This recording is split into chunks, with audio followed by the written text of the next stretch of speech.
he was about 12 or 13 when he had a very serious existential crisis and started reading religious material. And his existential solution to that was really a quest.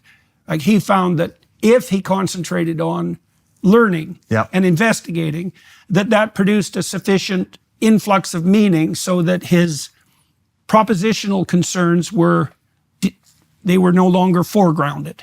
Interesting. Right? I had clients who were like that too, creative people. If they ever stopped creating, they'd fall into the grip of their rational mind and just tear them into pieces, right? Yeah, but as long as they focused on that continual exploration, play, creativity, then they were fine. They'd fall into it like a child playing.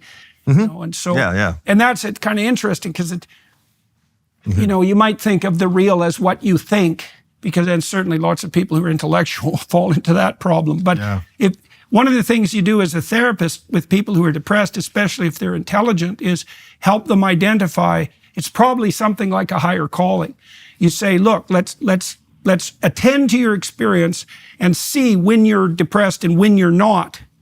And then see if we can characterize the moments when you're not, and then concentrate on expanding them, right? And for this gentleman, who's a very creative architect, as long as he was creating, he was fine. Now and then his rational mind would crop up and say, well, what the hell's the point of all this creativity?